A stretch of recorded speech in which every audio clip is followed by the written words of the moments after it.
We try to bring you high-quality educational and informational content every single day. Why do you think the price is having such an anemic time? The news story of the hour. Jump onto the chart. Is this the beginning of a massive financial unraveling? We got to add a little addendum to the show map today. So we start here on the daily. Now, we've been looking at the RSI on Bitcoin's daily chart for the last several days. Well, it's been increasing over the last 50 years since the government. What's going on? Jebb here, and welcome back to Coffee and Crypto. Today, guys, we are going to be discussing the drop that we witnessed on Bitcoin yesterday. A storm is coming through my neck of the woods, and that's why I'm at my house today, because we were hunkering down for the storm. It's actually a little bit of a letdown. I was hoping we were going to see some really cool wind and, like, you know, cats and dogs flying around. I got a window right behind this camera. I was hoping that it'd be fun. You know, I'm from Florida, so for anybody in the other 49 states, especially if you're in Louisiana, you probably don't look forward to hurricanes. Us Floridians are crazy. We like hurricanes because they're cool.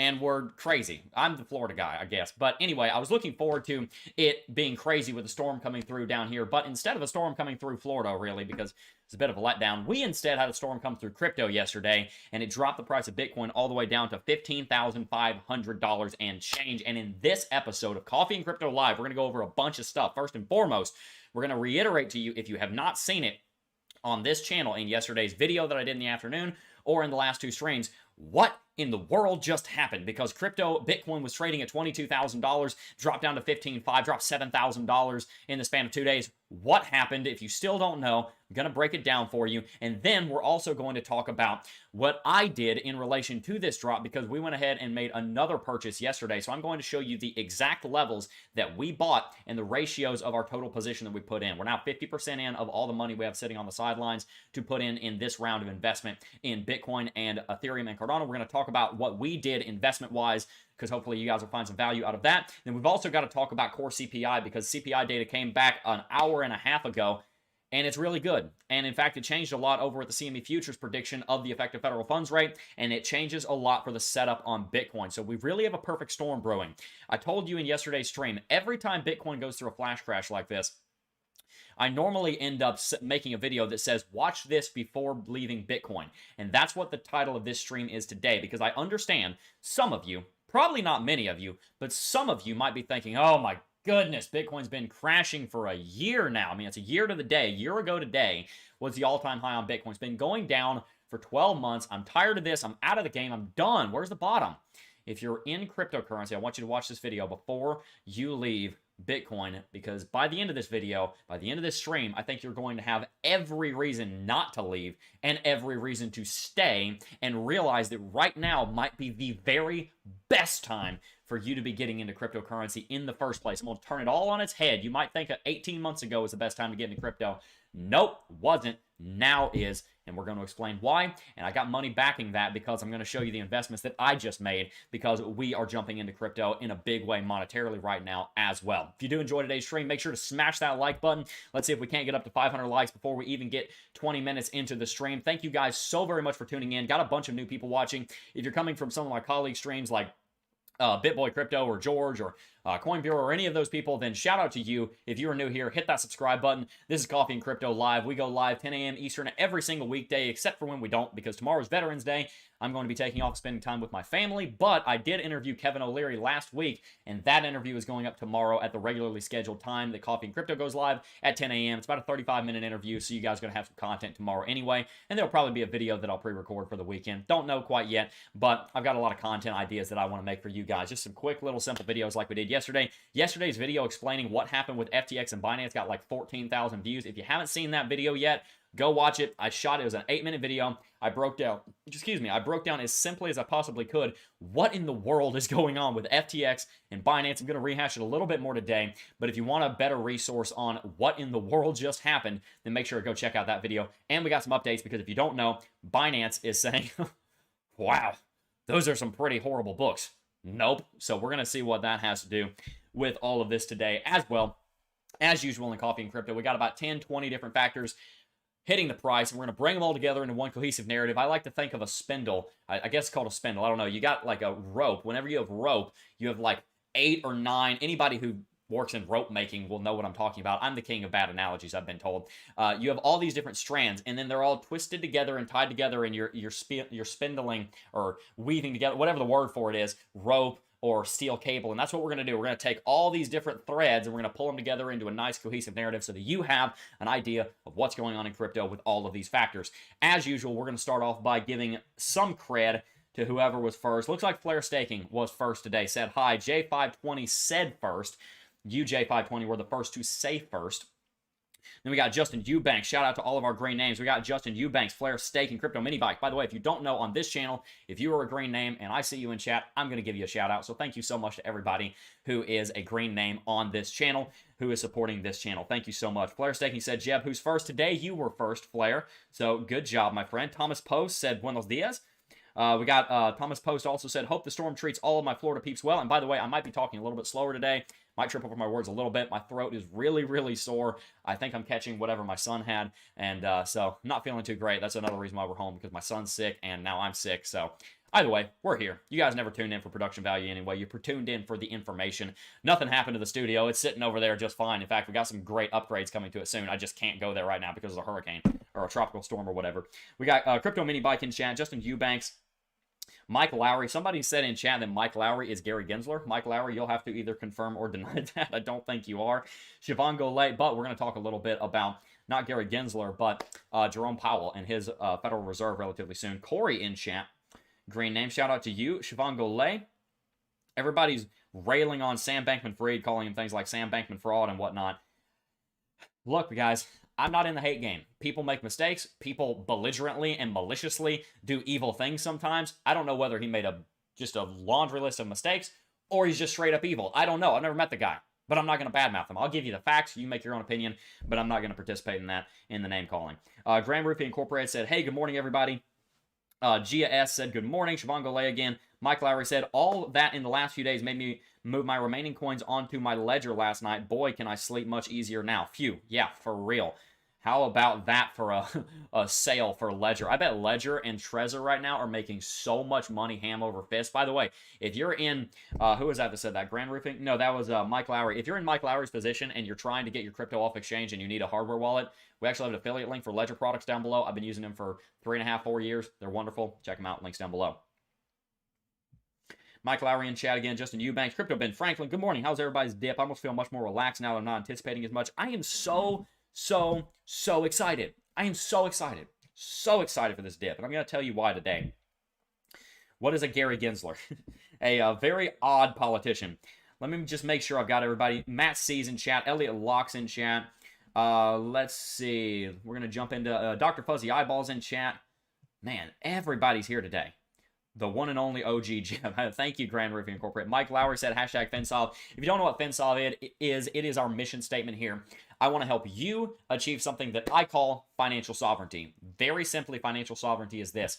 You having control over your finances rather than your finances having control over you. Because especially in the first world, people live as a slave to their finances. Either they're slaving away 60, 70 hours a week at a job that they don't like. You know, look, if you want to work 60 hours a week and you're passionate about it and that's where you are in life, great. But if you're doing that and you don't want to be doing that, and that's not where you're supposed to be, you're a servant to that money. If you have a giant house payment that you can't even come close to affording, you are in service to your finances. And that's not the position I want you to be in. I don't want you to be controlled by your finances.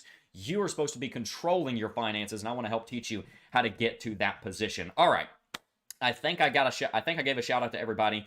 Really, really appreciate everybody tuning in. Let's go ahead and smash that like button, and we're going to jump on over to CoinMarketCap because we got to get caught up to speed on what in the world is going on Bitcoin. And by the way, just make sure if I switch to the wrong screen or if I'm supposed to be on the screen and I'm not, just make sure to blow up chat and let me know. I'm still working on doing this home setup because Normally I have like 2 computers and a switcher and like an 8 camera switcher and everything and a soundboard.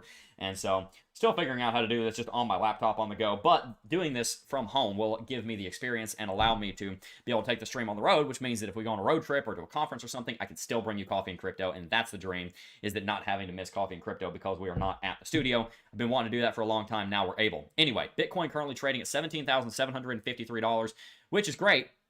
The thing is, that's actually still a lot lower than where it was. If you remember, just several days ago, technical analysis predicted that we were going to go into a drop, and then SBF came out and dropped his news, and then we crashed. I mean, we were already dropping. Just remember, Sam Bankman-Fried posted his now infamous tweet about FTX going insolvent at 11:03 a.m. on Tuesday, which was right here. So Bitcoin was actually already on the up and up. From a drop that it had entered. We had already entered a drop right here. If we just go back to the 4-hourly chart, I can show you Bitcoin was already in free fall, falling out of this symmetrical triangle pattern. And if we bring up Lux Algo, I'll actually bring up a different chart just so it's a little cleaner. If we bring up Lux Algo here, it was right here that this occurred. You could see Bitcoin had already had strong sell confirmation from Lux Algo with a trend catcher red. We'd broken through the EQ cloud. We had a weak rejection up here off of the reversal zone, which was predicted by Lux Algo's free indicator. By the way, if you don't have this, go to indicators, community only scripts, trending. It is the #1 technical indicator on all of TradingView right now, and it's free from Lux Algo. Make sure to check it out.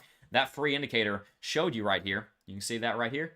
Oh, it actually flipped. It said weak high. Now it says strong high. That's interesting. I think it says strong high now because it dropped so much. But it did say weak high up here. It did say that this was a weak high. And so that gave us a little bit of concern that Bitcoin had hit a weak high here, indicating that it has fallen over. But also, it showed us right here something called a change of character. We'd had a local low right here. Instead of double bottoming and bouncing, it broke that support, which was a change of character. And we were already into the bullish reversal zones when FTX gave its fateful announcement, and then the market just plummeted, getting to the outside of the downwards reversal zones. So just a few things I want to go over here, because I've gone over how Lux Algo and technical analysis in general predicted this movement. We had an uptrend right here, for example, that Bitcoin broke. We had already been moving to the downside. Without the FTX news, Bitcoin probably would have gone down to $18,500 and then bounced. It probably would have stayed up here. It dropped all the way down here following the FTX news. This was the black swan that dropped it. TA didn't predict it would go this low today and yesterday.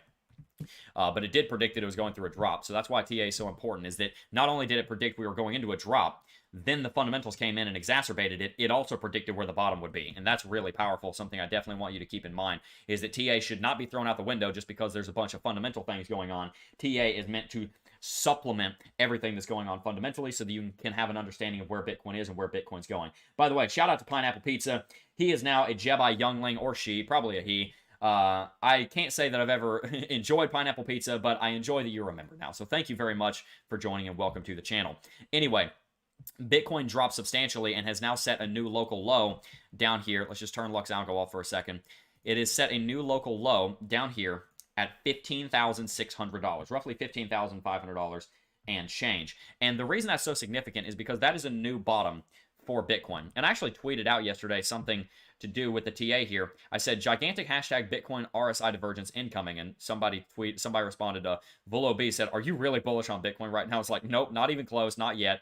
But the point I was making on Twitter does remain. If you look at the RSI on Bitcoin, then you're going to find that we're actually going through on the daily chart, hopefully anyway, some massive bullish RSI divergence. You can see right here that we have uptrending RSI and we have downtrending bottoms. That indicates that if Bitcoin does set a new local low, which it has, and even if it sets a new one down at 13,800, so long as this RSI doesn't go down below 19, which is extremely unlikely, especially since we're seeing a bounce right now. If we close this candlestick green, if we drop down here and see a higher low, anything above 19, which right now the bottom's like 23, that sets up huge bullish RSI divergence. And if you remember, we've been talking about on the channel for over a year how whenever the market bottoms out, you generally speaking see some pretty major bullish RSI divergence happen on the chart. A lot of times it'll happen out on the weekly chart, for example. And a lot of times that will lead to the bottom coming in for Bitcoin. So the fact that we're seeing bullish RSI divergence forming out here, even on the weekly chart, you can see it showing up here as well, is very good news. Also, another thing, not going to go into too much detail on the weekly chart, but I do just want to show you Lux Oscillator. which is part of Lux Algo, whenever you start to see this happen, that generally indicates that the market's getting closer to the bottom. So that's been growing ever since we got down here back in May. So the market has been getting really, really, really oversold, very far into oversold territory. And there's a lot of reason to believe that we're close to the bottom in terms of time, maybe not price. I stand by my prediction at this point that Bitcoin will probably go to 13,840. If it doesn't, that's okay. I mean, we bottomed out here at 15,600, and that does correspond kind of to some levels in the past. If we look on the daily chart, you're going to see that it corresponds a little bit to some levels back in late 2017, early 2018, like this high right here, but it's just a little bit strange that we're hitting that level. I haven't as of yet seen a certain certain price level that is hitting, and I could be missing something on moving averages, but I don't know that I am. Maybe on the monthly chart we're hitting a moving average. I don't see it. I don't see what moving average we'd be hitting, which would be indicating that this is where we should be finding support. Maybe if we turned on the 300 daily, I'm not sure. The 300 weekly, I guess you could argue that we're hitting the 300 weekly moving average, and that's where we've seen Bitcoin hit before. If we look on the history here, I suppose you could argue we hit the 300 weekly moving average right here and then right here. But the thing is, we're actually already below that too, at least on BLX. But we did bounce above it, so maybe you could argue that the bottom we're looking at is a candlestick body bottom on the weekly chart on the 300 weekly moving average. But that seems overly complicated to me. I don't think a lot of analysts are looking at that. I wouldn't put a lot of stock in that. Nevertheless, or a lot of crypto in that, I guess. I'm sorry, I had to. Either way, Bitcoin bottoming out at $15,500 is actually an extremely good thing, and I'm here to tell you why. Why? Why is it an extremely good thing? Because whenever Bitcoin goes into a bear market, it normally drops 85%. Let me show you, actually. There's no reason I can't show you on the chart. We got it up over here. Bitcoin normally drops 85% on a bear market. If I show you the past here, you will be able to see that Bitcoin, for example, right here, dropped 86%, 85% during this bear market, and this drop lasted just over a year. It's been almost a year since the all-time high now. We're very close to 413 days from all-time high. Over here in 2018, we lived through this. We were making videos every single day during this bear market. Dropped for a year. It bottomed out exactly a year to the day later, more or less. And Bitcoin dropped 85%. Well, what's going on now? Bitcoin has dropped 77%, and it's a year to the day later. If Bitcoin did drop down to 17,840, like I was saying it could, then 13,840, like I'm saying it could, it would only have dropped 80%. If it dropped down to $9,000, it would have bottomed out, or $10,000, it would have dropped the 85%. So, by the way, you guys think this is a bad bear market? It's actually not as deep and cutting and severe as the previous two bear markets that we have witnessed in the history of this industry. So don't freak out right now. We're actually in really good territory. And the other thing to keep in mind is that if I bring up the Dixie, you will see that compared to the Dixie, it's actually really surprising that Bitcoin is doing as well as it has, because whenever the Dixie is this high, sorry about that, whenever the Dixie is this high, normally the market's going through really, really, really hard times. And right now the Dixie is very high, but Bitcoin is still managing to not drop the full 85% to the downside. Is still managing to hold some of its support in that region down around 15K. Now, just keep in mind, if we were to bring up something like the VPVR, you're not going to find a lot of support actually sitting in the region of $15,000. You're just not, because there's just not a lot of trading that took place over there. It's really going to start around $12,000 to $13,000, which would be the reason I would say that we're going to go probably to at least $13,800. There's just no support in this region. We're just making up support as we go. Normally, the market is going to use historical support, which again starts at 12K, but even if Bitcoin doesn't go down to 12K, bottoms out here, it's still doing very well. And especially if it doesn't go all the way down to 12K, it's doing very well to be able to hold levels at 15.5. It is normally a bottoming signal if the market is able to bottom on a level of support that makes no sense. I've watched this happen so many times. If you guys don't know me, I've been in crypto and doing TA on Bitcoin for over 5 years now. This channel turns 5 next Wednesday, actually. We've been active for half a decade here on the channel. And I've been doing analysis on the markets pretty much every single day since. For 3 years in a row, I did a video 7 days a week. There's over 2,300 videos on this channel doing technical analysis. We just passed 25 million views on the channel, which, by the way, thank you so much. That is so awesome. I remember when we passed 10 million. Just crazy to me. Regardless, the point is, I've watched this happen over and over and over again, where the market will find a bottom that makes no sense because it's higher than where the next level of support is. And normally that means that if the market is in free fall, but it didn't fall all the way as low as it could go, oftentimes that means that maybe the bears aren't strong enough to push it all the way down to the next level of support. It could be that Bitcoin leaves $15,500 as a bottom, and if that's true, that's actually in a way, a very good argument for the bulls, because the bulls were like, haha, the bears were not able to drop it all the way down to 13.8 because we bought a bunch of it. I was a buyer. We just purchased a lot of crypto. We were part of the bullish movement. Our family was. I'm going to tell you about that in a second. But then it also leaves the concern like, oh, well, in the future, is it going to go back down to 13,800? So in my mind, it would be good for Bitcoin to go ahead, flush out, drop all the way down to 13.8, maybe down to 12, 13,000, where you really start to get a lot more support, not just the exact level on the top back in Q2 of 2019, but the actual price action back there. Sorry about knocking the camera. That's what I think would be best. But ultimately, if the bottom is only at 15,500 and we didn't have to drop 85%, that actually sets a really good precedent for the end of the 85% bear market that we've always seen. And we could start to see more sustainable movement to the upside, where Bitcoin maybe doesn't have massive blow off tops every 4 years and doesn't have massive bear markets every 4 years, but it's able to start smoothing out into this general up and to the right trend that you see in the stock market. That's normally a sign of the maturation of a market, when you don't see it rallying 2,000%, dropping 85%, rallying 4,000%, dropping 90%. Bitcoin is maturing over the course of the last 13 and a half years that it's been in existence, and that would be a general trend that is occurring. So let's go ahead and read chat here, and then we're going to talk about CPI and how that is affecting the Bitcoin and cryptocurrency markets, and lay up for you guys what the next several months on Bitcoin and crypto look like, because CPI data came back today, and I'll just go ahead and let you know what it was. It came back at 7.7, so beat my expectations. I was thinking it was going to be between 7.8 and 8%. That's a really good story. We're going to talk about why in a second, so make sure you stay tuned. You're not going to want to miss this. CPI data is very, very, very critical. Crypto Ricky asked in chat, CPI helping? I think so. I think CPI data coming back as good as it was, as strong of a beat as it was, is helping Bitcoin in a lot of ways. If that had to come back at 8.2 again, or God forbid 8.3, I think you would see Bitcoin at 13,800 today, because you would basically be baking in a 75 basis point rate hike for the effective federal funds rate. But the exact opposite is going on now. Going to talk about all of that here in just a second. If you guys are enjoying today's stream, smash that like button. We got 1,300 people watching. We've only got 300 likes. Yo, come on. That means 75% of you guys are slacking. We've already got 2,700 views on the stream, which means thousands of you guys are tuning in. Like a tenth of you are hitting the like button. Really helps to support the channel and what I'm doing here, what we're doing here. So thank you so very much for everybody who is hitting that like button. And I believe I gave a shout out to Pineapple Pizza, who joined. So shout out to you. Thank you very much for joining. Don't see any other super chats. Let's see. Let's just read chat here for a little bit. And yes, everybody, give a warm welcome to Pineapple Pizza. Thank you for joining the community. We're going to go here for just a couple of minutes.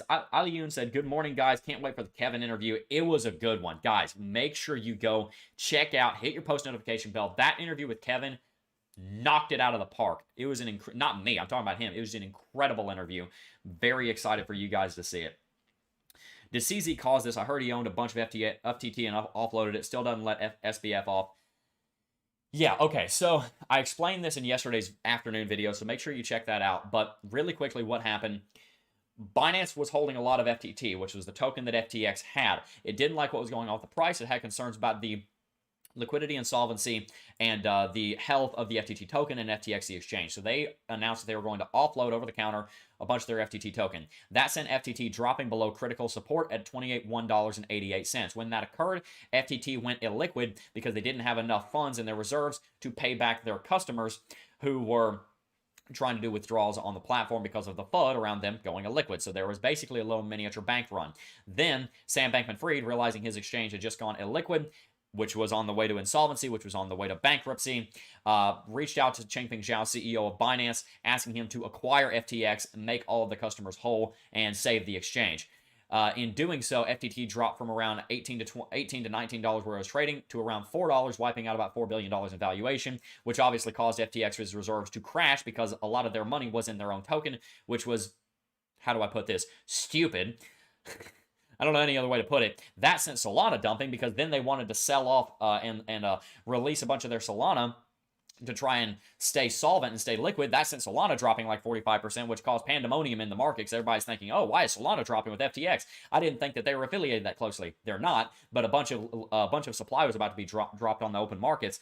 Then FTX being a liquid, they were going to sell to Binance. Binance took one look at their books and said, huh, no. And we're going to talk about that part of the story here in a little while. But essentially, that's what's going on. Simple Man 699 just donated 24 pound or euro. Thank you so much. Hi, Jebb. What can you tell us about DFI money? While the whole market was down yesterday, DFI money went up 30%. How come? Never heard of it. Don't know the first thing about it. What I can tell you is that right now is about the worst time in the history of crypto to be getting into a coin that you don't understand, because coins that we do understand are having a very hard time right now. Solana's having a very hard time. If you don't remember, I've been telling you guys, not to pat myself on the back, but I want you guys to know that you need to pay attention to people that are giving you warnings. I've been telling you guys about the concerns I have with Solana, about the token issuance and where the supply is kept and the way that it's run. I've also been telling you that I have concerns about exchanges which invest in their own tokens. Both of those things are becoming issues right now, and people are losing a lot of money. Not stupid, criminal for what? For FTFY, I don't know what that means, but either way, yeah, I'm not a judge. I don't deem what's criminal, but I don't think it was smart. Jebb, how do you think Kevin O'Leary feels about things now since he's a big shareholder in FTX? Ooh, I didn't know he was a shareholder in FTX. Huh, I did not know that. Okay, I'll have to get him back on the channel and ask him, hopefully. Glassnode has a good video explaining what happened with FTX. I'll definitely check that out. Glassnode's a great resource. All right.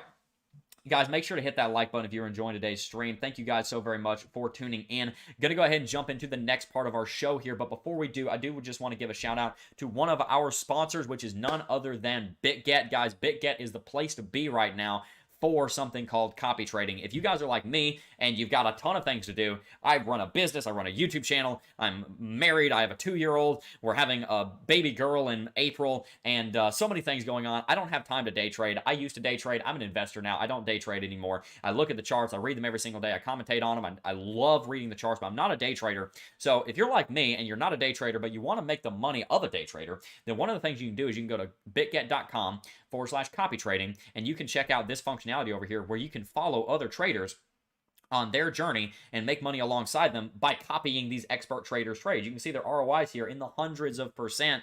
Absolutely incredible platform. So make sure you go check it out down below. And of course, you can also just use it for its futures trading and for its spot trading. And you can also come over here and do your staking and everything. But ultimately, one of the great things about BitGet is the ability to copy trade. So make sure to check them out with the link in the description box down below. All right. Let's jump over here to this chart. This is bls.gov/charts/consumer-price-index, etc., etc., etc. You'd think by now we would have figured out how to make these things more readable. I guess bit.ly.com, bit.ly just came in and saved the day, but, you know, www, whatever it is. Anyway, you can see it right there. You can find it. This is a 12-month percentage change of the consumer price index with selected categories. So this is what we call headline inflation. This is the number that everybody pays attention to. And over here on bls.com/charts/ this right here, this is where you normally go to see this. In fact, I think I have it up in a third place over here. Yeah, right here. When you come to bls.gov/CPI, this is where you're going to see this. This right here, all items called headline inflation. Then you also have core inflation over here. It's called major categories, and it's called, excuse me, not major categories. I'm sorry. It's called all items and all items less food and energy. Core inflation dropped to 6.3%. I don't remember. I believe it was 6.6% last month. Yeah, I believe it was right here. Rose 6.6% over the past 12 months. Was 6.6%. Then we saw 8.2% on headline inflation. So headline inflation dropped 0.5%. That is a huge reduction, like massive. You can see over here on this chart. Forgive me, I can zoom in. Okay, that's wonderful. You can see ever since the pandemic, back here in January, CPI was sitting at 2.5%. Then it falsely dropped to 0.1%. This is a bold-faced lie. Inflation did not do this number when the economy shut down. I don't understand for a second how you can argue that happened. I don't really trust CPI. The reason we look at CPI is because everybody sets policy based off of CPI, so we need to pay very close attention to it, even if we don't agree with it. Nevertheless, if you look here, you can see, and that's a little bit annoying, that button's in the way, but you can see here CPI had jumped all the way up here to 9.1 here in June, which was record-breaking. We hadn't seen that high of CPI in over 20 years. Had not seen that since the 90s, I believe. I think it might have even been before that since we'd seen CPI that high. And that was very concerning for the Federal Reserve. So they'd come in here and they've been raising the EFFR, the effective federal funds rate, 75 basis points every single 45 days whenever they had a meeting. They just raised it again November the 2nd. And now we're sitting at a target range of 3.75 to 4.0 on the EFFR, which makes money more expensive and is supposed to bring down inflation. Well, ever since June, inflation has been coming down. And you can see right here that if I just come in really closely here, you can see it's been coming down, dropped from 9.1 to 8.5. That was a 0.6% reduction. That was great. Then to 8.3. Then last month it was 8.2. Then we just dropped from 8.2 to 7.7. This data came out exactly 2 hours ago, a minute from now. So this data is very fresh, what we're looking at here, this 7.7. And then core inflation, of course, dropped another 0.3% as well. That's what the Federal Reserve is trying to get after. They're trying to get that to drop as much as possible. If you see here, there was just yesterday a 50 CMEgroup.com, which owns the Chicago Mercantile Exchange. This is a pretty big deal. This is not just some random website. This is a stock exchange that's giving this information we're looking at here. Was predicting just yesterday, before this data came out of CPI, that there was a 56% likelihood we'd see a 50 basis point hike on December 14th at the next Fed meeting. 43.2% likelihood that we would see a 75 basis point rate hike again. Now, CPI data has come out beating a lot of expectations. I thought it'd come out between 7.8 and 8% based on fuel prices, based on energy prices, but it came out a lot lower. A lot of that having to do with a change in shelter costs because the U.S. housing market has started to drop quite a bit. And you can see right here, shelter makes up a big portion of this. You can see shelter has a big lot to do with that CPI data. So we've seen a lot of things start to come down.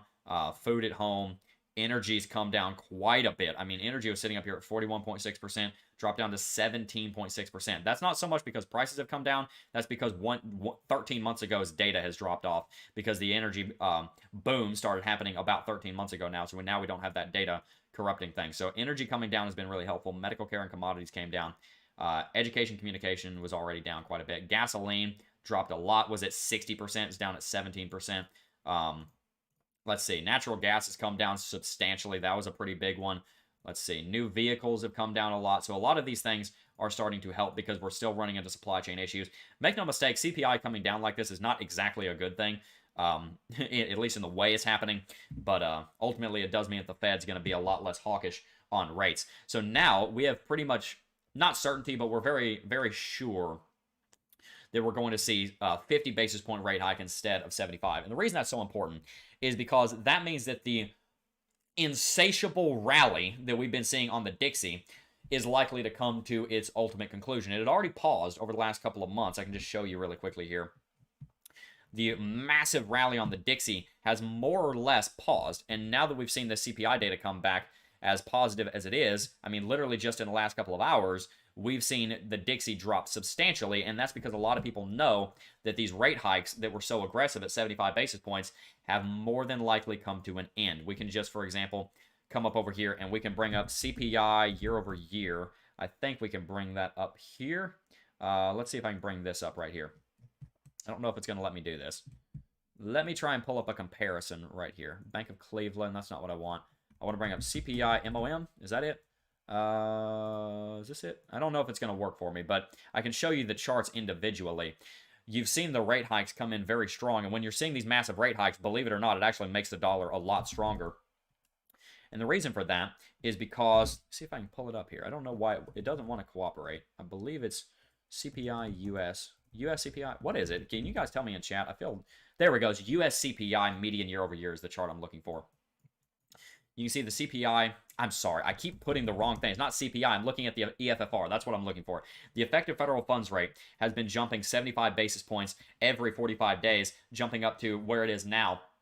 But this is likely to slow down. And as that's been rallying, you can also see if we plot the Dixie over this, you can see the Dixie rallies with the rate hikes. That's what I was trying to show you.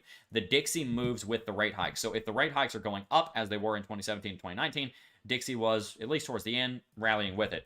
Dropped with the rates dropping, rallied with the rates rallying. So generally speaking, the Bitcoin market is going to be inversely correlated, which means it's going in the opposite direction to the rate hikes, which are correlated with the Dixie. So just showing you that on the long-term charts here. Again, you can see that whenever the Dixie is low, this is our Dixie right over here. The line graph is plotted over this. When Dixie's low, Bitcoin's high. When Dixie's high, Bitcoin's low. See how the Dixie's high? Well, Bitcoin's low. Dixie was high, Bitcoin was relatively low. Dixie was high, Bitcoin was relatively low. There's a lot of historical precedents to show that correlation. Well, let's just wrap all this up into a bow. Since CPI just dropped 0.6%, meaning that it's going in the direction of the Federal Reserve's target, then we're probably not going to see a 75 basis point rate hike, but instead see a 50 basis point rate hike when we've just seen 4 75 basis point rate hikes. That means that the Dixie and its rally is likely to slow down. And the reason that's important is because if the Dixie's rally is slowing down or the Dixie's going down, we can reasonably expect Bitcoin to go up because the Dixie, which is the US dollar currency index, and Bitcoin are inversely correlated. So hopefully, you might have to listen to that a couple times. If you're newer to crypto and you don't really know what I'm talking about, you might have to listen to that a couple times, but that was the best way I could explain it, is that because CPI is coming down, we're going to see less aggressive rate hikes, which means the Dixie is going to be rallying less, or it might even come down, which means Bitcoin being inversely correlated to it will go up. Hopefully that was helpful for you, because I know it can be confusing trying to understand, why does the Dixie matter? Why does CPI matter? Why does the effective federal funds rate matter so much? Why do you keep talking about this? I thought this was a crypto channel. It is. Crypto does not exist in a vacuum at all. It exists in the real world. And there are, as I said in the beginning of this stream, there's so many factors coming into play here. So, we just talked about two narratives. We talked about FTX Binance. We talked about the effective federal funds rate and the CPI data that just came out. How do we weave all this together into a narrative? Here's how. Let me just put my thinking cap on. I've been doing this for years, but I still gotta get in the zone. I know what I need. I need some coffee. This is Coffee and Crypto. If you don't have your coffee, boom, cheers. Man, that's good. Got this in Gatlinburg. I love this coffee mug. My wife and I were in Gatlinburg for our honeymoon, and I bought this up here. It's got a bunch of the different locations, like Klingman's Dome right there. That is the highest point in the Smoky Mountains. We went up there and got some pictures a month and a half ago or so. You got Elkmont Campground. Love it, guys. Laurel Falls. Laurel Falls are absolutely beautiful. Never been to Gatlinburg, Tennessee. That's where I was born. Newfound Gap Road, Scenic Cave Codes Loop, Cataloochee. Good old Cataloochee. I went snowboarding there. Make sure you check out Gatlinburg. Not affiliated with the town or anything. I was just born there, and it's beautiful. Got our coffee. Let's pull it all together in a nice Christmas bow. How do we do that? Well, Bitcoin has always dropped 85% during bear markets. Always. There's been two major bear markets. We're in the third. It's always dropped 85%. 85% drop on Bitcoin sent it to $10,000. 80% drop is sent to $14,000, which is a major level of support. For Bitcoin to have that final flush out and give retail and institutional investors confidence that the bottom is in, myself included, we needed to see, not needed to, but it was helpful if we saw one final flush out that weeded out, number one, weak investors, and number two, weak companies. This final flush out weeded out a very weak company that was a very big player that apparently needed to go bankrupt because they weren't doing capitalism too well, and their name was FTX, unfortunately for their customers. We've weeded out more weak hands. Remember all the names I listed yesterday. Core Scientific, Argo Blockchain, two miners going under because they didn't have a proper income to debt ratio, and they had too much debt, and they basically had a liquidity price on the company. Argo Blockchain, not so much. They just had a funding round fall through. Core Scientific, they're insolvent. You got Celsius, Three Arrows Capital, Voyager, all three of them over-leveraged, undercapitalized. You needed to shake out the weak hands. Kevin O'Leary in the interview tomorrow called them idiot managers. I don't talk about people that way. That's what he said. I wouldn't have said it that way, but it's a fair argument. It's a fair term. There were people that were not building their companies correctly. I'll use the term stupid. It was stupid the way that a lot of these companies were overcapitalizing. So the market historically would drop that much. This movement was a black swan that helped Bitcoin to get down and dig deep into this territory down to 15.5 and could eventually cause it to drop down to 13,800. FTX going under is a bad thing in a lot of ways, but it did help to at least give a lot of bulls confidence that the bottom was in, or the bottom was so close that, you know what, we're confident buying in here. I'm one of those bulls. I just bought, and I'm going to show you that here in a second. I'm going to show you why. Because what I'm telling you is my thought process, and I but I am in the same boat as a lot of bulls. They didn't want to buy yet because we weren't sure the bottom was in. But now we're thinking, okay, well, this looks like the final leg down. So FTX going under helped drop Bitcoin's price down into a territory where bulls that were on the sidelines waiting to deploy capital are like, okay, finally, we have some kind of semblance of assurance that the bottom is in. We can now feel confident deploying capital because even if the bottom's not in, looks like the bear market, time-wise, is probably coming to an end. Probably not price action-wise, time-wise is coming to an end. Then we see this drop, bringing very low prices that investors like myself and you can take advantage of. Then what happens? The next day, we see CPI data come back very bullish, 0.6% lower than it was last month, which then leads to the effective federal funds rate almost certainly being a 50 basis point rate hike rather than a fifth 75 basis point rate hike come their meeting on December 14th. The reason that's significant is because CPI leads to how the Federal Reserve changes the effective federal funds rate, which changes the cost of money in the United States, which affects the way the economy grows or shrinks, and the way the currency's value grows or shrinks. When they come out with a 50 basis point rate hike, which is probably getting to the point of being baked in today, that is going to be very bullish for Bitcoin because it was bearish for the Dixie.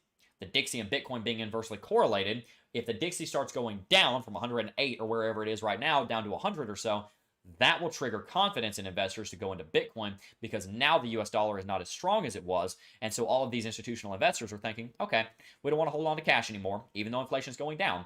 They're going to start putting more money into Bitcoin because one, they think the bottom's in because this black swan dropped the market. And two, the dollar is going to start losing value against other world currencies because the Dixie's a basket of currencies is a reflection of the dollar value versus a basket of currencies. So they're going to start putting money into Bitcoin. On top of that, in the interview tomorrow, Kevin O'Leary is going to talk about some legislation that could be coming out next year. Post midterms, seems like it's going to be able to go through.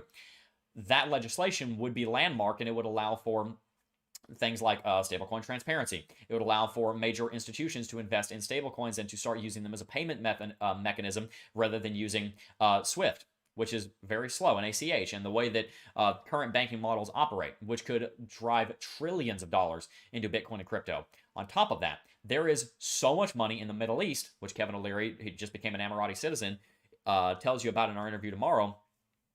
There are people making $250 million a day, and they want to get into crypto, but they can't because the SEC and the IRS have not instituted very clear regulation and guidelines.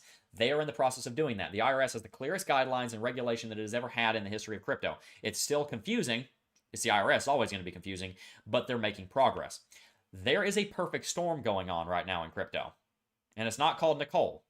It's called bullishness. It's called a bottom. At this point, based on what we've seen this week, I predict the bottom for Bitcoin price action-wise will come in within the next 3 to 6 months. I would lean more in the 3-month direction. I think it's going to come sooner than later, and I think that you will go into a major bull market within the next 12 to 18 months. And by the time the next halving comes around, I think you'll be at least half of the way back to all-time high. Within 36 months, I think Bitcoin's going to hit $100,000. And that, my friends, is the reasoning and the answer of why you should not be leaving Bitcoin right now. But instead, you should be doing what I'm doing and looking to load up on some portfolios.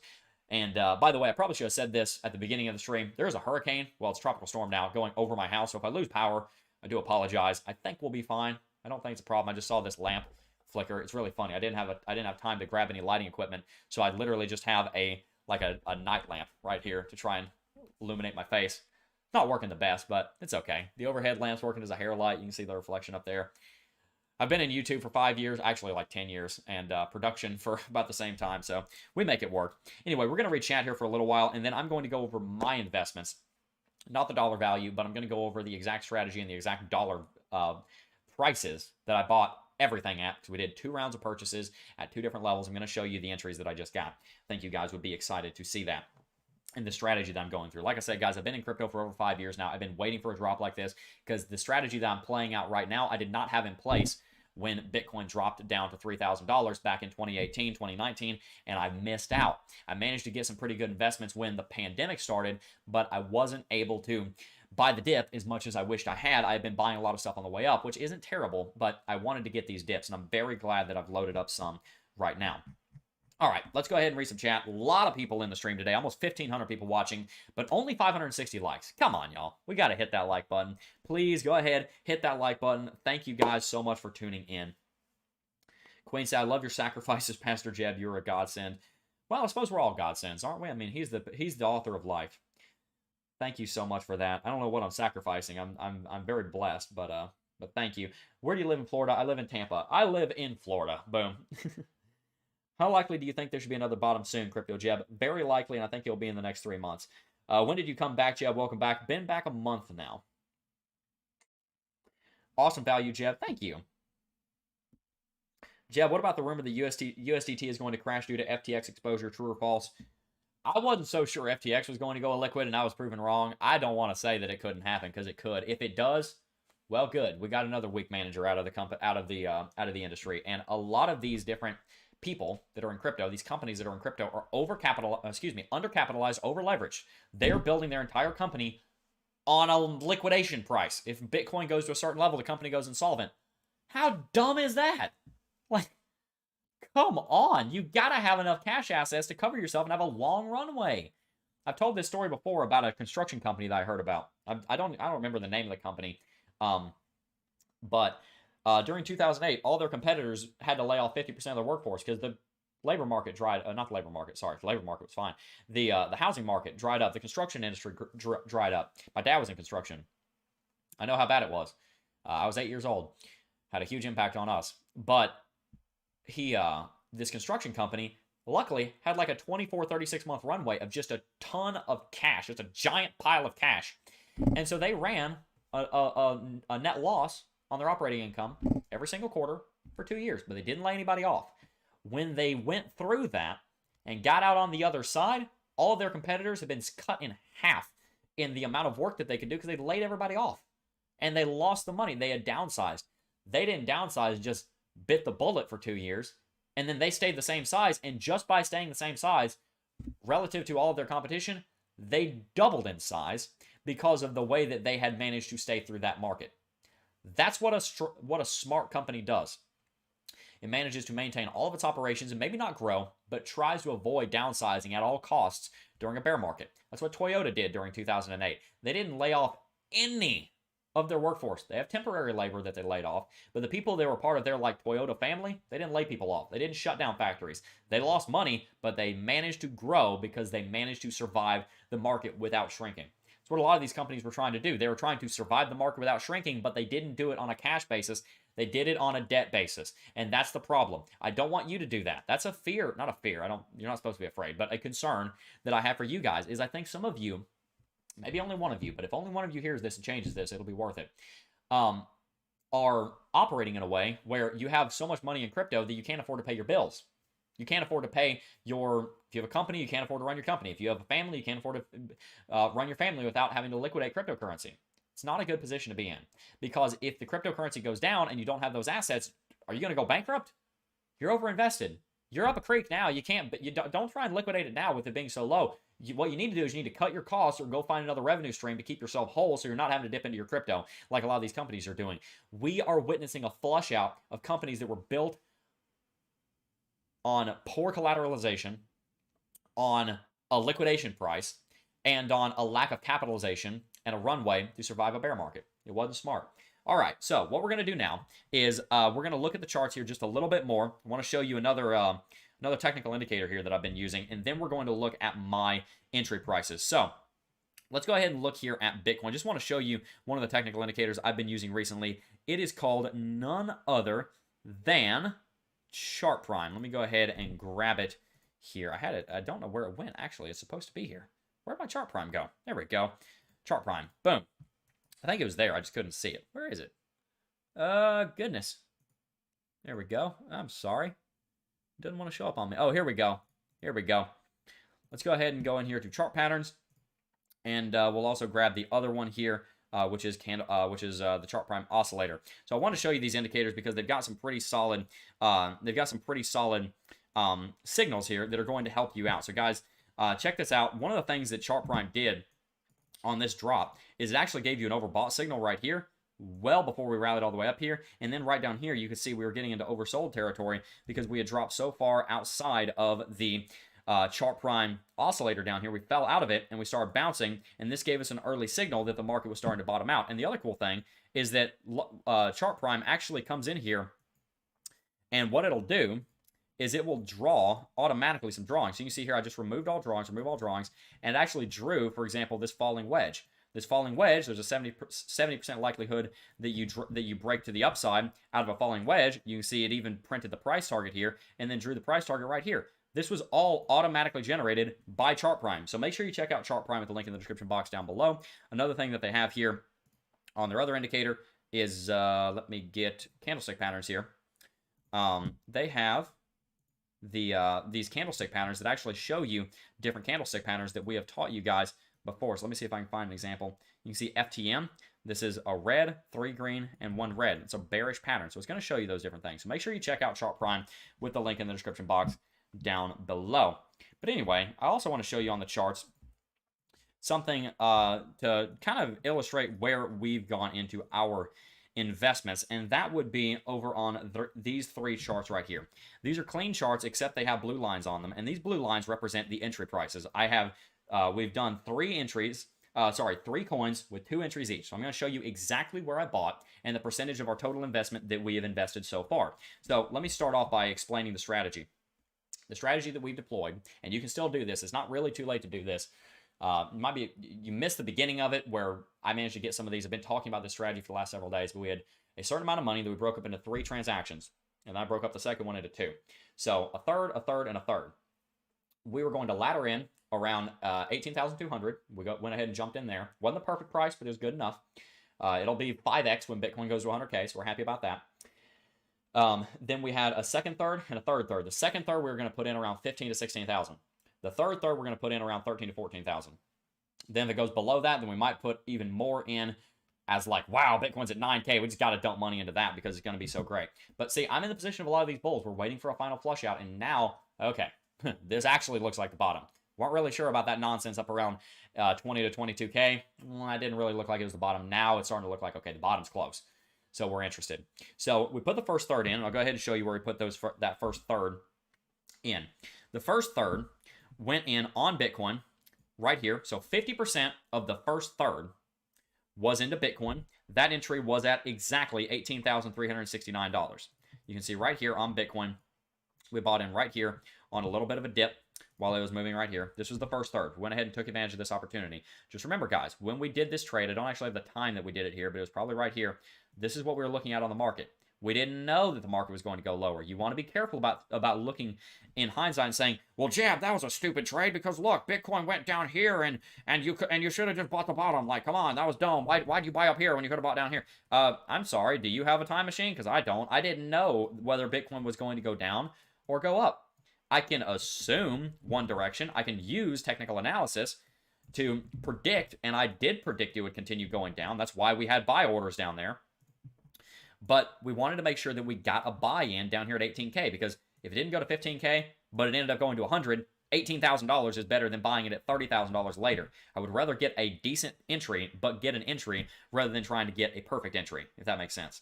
So our first trade was 50% of the first third of the investment at $18,369. It was actually $18,368.95, but TradingView rounds up to the nearest dollar on Bitcoin.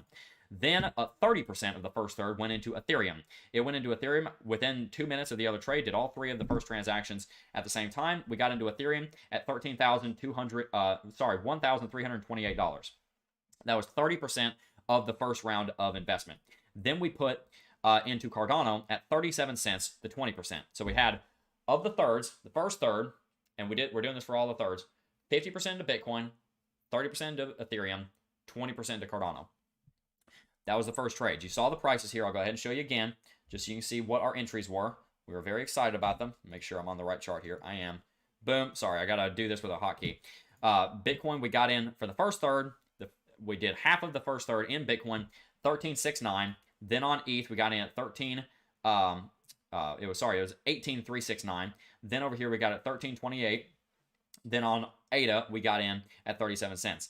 Okay, cool. So then yesterday, Bitcoin dropped down to 1,500, 1,550. It was dropping down quite a bit. It was around the $16,000 region when we looked at it. I wasn't so sure that we were ready to drop in the entirety of the second third, so we put in half of the second third. So let me make up a number here. This is not the real number, but let's say there was $90,000. The $30,000 of the investment, we went ahead and put 15 of that in. So again, that's not the actual number. It's different than that, but just an idea. So we had the second third. We decided to only deploy half of the second third. So we're like right here is where we are. Third hasn't been deployed. We're halfway in on the second third. So we're 50% of the total investment in because we're all of the first third and half of the second third. That trade was the same ratio, 50, 30, 20 on Bitcoin, ETH, ADA. And that entry was something I'm really excited about. We got an entry on BTC at $16,182 right down here. Then we got an entry on Ethereum down here at $11.53, and an entry on Cardano down here at 33 cents. Again, we didn't catch the exact bottom, but that's okay. Doesn't matter that we didn't catch the exact bottom. When Ethereum's trading at $10,000, Cardano's trading at $5, and Bitcoin's trading at 125 grand, I'm not going to care that we didn't get the exact bottom. I'm going to care that we're up 600, 700%. This is what we did back during the bear market back in the beginning of the pandemic. I bought Ethereum back here at $136. So it was right around here. I bought Ethereum right here. And unfortunately, I did not manage to get the exact bottom. But that's okay, because whether or not I got the exact bottom, let's look at the positives and not be too much of a Debbie Downer. That investment, I bought, I think it was 2 Ethereum down there, rallied 3,400%, turned $300, I think it was, into 10 grand because I bought down there and I didn't try and time the exact bottom. One of the biggest mistakes you'll ever make in crypto is trying to get the exact bottom. Don't do it. Buy good enough. We bought good enough. Didn't buy the exact bottom. Bought good enough. We're going to be all right. So that's what we did. So really excited about those trades. So we're half of the way in. We've gotten all of the first third in, half of the second third, and the third third is still waiting to deploy. If we go down to probably sub 15K, we'll put the rest of the second third in. We go down to 12 to 13, we'll probably put the rest of the entire investment in. Otherwise, we're sitting on half of that money being invested, and that means that the rest of that could be set up for, if we start going to the upside, could be set up for dollar cost averaging. If we're sure we're in a bull market, then go ahead and buy it at 30 or 40K. And just dollar cost averaging on the way up, or just hold on to it. You know, it's good to have cash during a bear market, so I'm not feeling bad about having cash. This is the strategy that I'm very excited about, and I want to share with you guys. So we're pretty much done here. Just wanted to go ahead and read some chat before we wrap out here, because we're going to wrap out here in the next 5 minutes or something or so. Crypto Sec Guy donated in $2 and said, hello. Hello. Let's see. USDT is not depegged, but wouldn't trust it. I sought the Lord, and he heard me and delivered me from all my fears. Psalm 34:4. I pray that this will be a blessing to someone out there today. But, oops, sorry. Somebody's called me and I almost took the call. During these uncertain economic times. God bless you. God bless you too. Matthew Forenzo said, God bless you, Jebb. I've just been liquidated and my 90,000 pound investment is now 5,000. Oof. Man, I'm really struggling to appreciate anything, even just chat. Man, counted as tuition. Kelly Kellum, who's a friend of the channel, he went through something like that. And it was tuition for him. It feels bad now. But let me tell you a story. Something happened last night. We have a glass coffee table. Had a glass coffee table. And we have a family staying with us. It's my wife's aunt and uncle and their kids. And they have 4 kids. And one of their kids was running and jumping on the couch. Well, he remembered while he was in the middle of the jump, oh, wait, I'm not supposed to jump on the couch. So instead of putting his right foot down on the couch to catch himself and, jump, he put his left foot down straight into our glass coffee table. This happened yesterday. Shattered. It sounded like 10 gunshots at once. It was so loud. Everybody was like, ah! I don't know if you ever had a glass coffee table shatter. It wasn't tempered glass. We thought it was. It wasn't. It was about a 4 foot wide pane of glass, but it was 4 by 2.5, I think, 4 feet by 2.5. So completely shattered into a billion pieces all over the carpet. This kid felt so bad. So I just sat there and I was like, took me a second to process what just happened. I was like, are you okay? Shattered into a million pieces, razor sharp. My wife cut herself cleaning it up. The kid's dad cut himself cleaning it up. And what we ended up realizing was that coffee table was dangerous. We have a 2-year-old who stands on that couch. He could have fallen over into that coffee table any day. And it would have been very bad. I think you can guess what it would have been. So that was actually very dangerous to have that coffee table there. We didn't realize it. We didn't know. We thought it was tempered glass. This kid jumped off a glass coffee table and didn't have a scratch on him. He was totally fine. Nobody got hurt. I mean, there were a couple pricks in people's hands. You'll see where I'm going with this, I promise. But, wasn't hurt. Didn't have a scratch on him. He was totally fine. He was shaken up. He felt terrible. I was like, dude, I actually want to thank you. Because you doing that ended up actually saving us the risk of having this really dangerous thing in our house that could have maimed one of our children one day. So thank you. I know you didn't mean to, and he felt bad, but it was actually a huge blessing. And so sometimes we look at things and we're like, We look at the broken coffee table and we can think, oh, now we got to buy a new coffee table. I don't care about a coffee table. I care about his foot. I care about him not being injured. We can look at the broken coffee table. We can look at the bad trade. We can look at the bad decision. And we can focus on the decision, or we can focus on the benefit of it. And a lot of times when something goes wrong, not all the time, there are things that are just tragic and there's no silver lining. But a lot of times when something goes wrong, you might not see it today. You might not see it in a month. You might not see it in a year. You might not see it in a decade. But eventually you might realize that the pain that it caused was actually nothing compared to the pain that that event happening saved you from. Because it's very difficult for them emotionally to know, oh man, I'm a guest in these people's houses, and and I just broke their coffee table. It was very hard for them. I was thankful, and I thanked him that that had happened because it stopped way more pain from happening to another kid or an adult that could have sat on the coffee table one day and falling through it and cutting themselves very badly and having to go to the hospital. It's not like in the movies where you jump through a window in a sugar glass and you're totally fine. No, people have been very hurt by cut glass before. So we gotta get a new coffee table. Who cares? We now don't have a risk in our house to our children or ourselves. And so we can focus on the broken coffee table. We can focus on the bad trade. We can focus on the loss of money. Or we can see it for what it really is, which is a blessing in disguise. That's one of the things I love that Kelly talked about. He lost 80 grand, 60, 70, 80 grand, however much it was. Most money he ever had in his life on a leverage trade. And he realized, whoa, yeah, I lost 70 grand, 80 grand. May have saved him from losing $1 million over the course of his trading career by making bad decisions that he was making in that trade. Might look bad today. Could end up being one of the best things that ever happened to you. Literally not a scratch. It was the grace of the Lord. I saw him do it. He ran and jumped, and he was trying to put his right foot down on the couch. He remembered, oh, my parents said I'm not supposed to be jumping on the couch. We don't mind, but his parents told him, you shouldn't be jumping on the couch. So he was trying to put his right foot down to jump off the couch cushion, and then he just instinctively obeyed and picked up his right foot, which meant his left foot went down straight into the glass coffee table, and he jumped off of it. It was like he's stepping on a Goomba and bombed like he's Mario or something, and the Goomba got flattened, but he jumped, and so it was a miracle. It really was. Someone says Spider King. It was a learning opportunity. Yeah, for real. So God's good, and a lot of times God is going to move through things that look terrible. A lot of times God's going to move through things that look absolutely horrible. And actually, they just look that way in our perspective, but in the grand scheme of things, and from his perspective, which is perfect, it was actually for the best. So I'm glad it happened. And I am glad for the times I lost money. I remember one time when Bitcoin Cash launched, and we're going to go a couple minutes over, but then we're going to wrap it out. Crypto Alchemist said, I'm so close to a whole coiner status. Boom! Exactly! We're worried about Bitcoin dropping. How many of you guys have been close to a whole coin? Drop a 1 in chat. I've been a whole coiner for a few years now, but it felt really good when I got there. Anyway, a lot of times from our perspective, it feels like a horrible thing that's happening. Maybe it's not. Maybe it's not. It's all about perspective.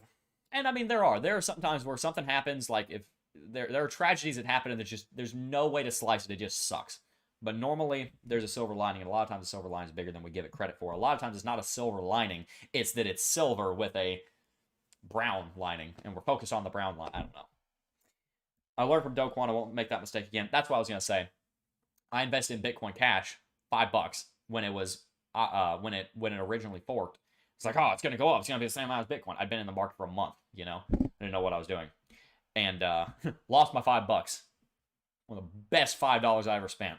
I didn't have to lose 80 grand like some people have had to learn that lesson, but I did learn the lesson. And so it was worth $5. FTX just started processing withdrawals. Okay. Well, Brian said, dude, this is a fake pump. It's going further down. Yeah, I agree. I think that's going to happen. Don't FOMO in, but if you have a strategy, now is not a bad time to invest if you're looking to hold for 2-3 years at minimum, which is what we're doing. Jebb, I'm very scared from after death recently. How do you manage to sincerely believe in God? Did you have an experience or something that made you believe? I've had many near-death experiences where I should have died and something protected me. I had a tree almost follow me and kill me, and I literally felt my instinct was to move left. I remember being certain, don't move left, stay where you are. There's a tree falling. Like, this big around, 12 inches, 13 inches, completely dead. I'll tell the story later. We're over time. Missed my left shoulder by 2 inches. Would have crushed me into the ground like a Goomba. I remember being certain that I wasn't supposed to move. I remember being certain that I wasn't supposed to move left. If I had to move left, it would have landed right on my head and paralyzed me. I've got a lot of stories like that. And at the end of the day, faith is something that is given to you by God, and you need to ask for it and ask for his forgiveness, and he'll give it to you. Anyway, guys, we are over time. Believe Jesus, love Bitcoin and crypto, and love one another, guys. If you enjoyed today's video, make sure to hit that like button. Make sure to subscribe to the channel. Check out Lux Algo, Chart Prime, BitGet, and all of our sponsors and affiliates down below. Follow us on all of our social media, and stay tuned for that interview going live tomorrow at 10 a.m. with Kevin O'Leary. You're not going to want to miss it, so make sure you hit that like button, hit the post notification bell when that goes live. Before I go, though, guys, I do just first want to thank each and every single last one of you for watching, as always, and I will see you guys in the next video. Peace. I missed the button. Oh, I got a real good feeling.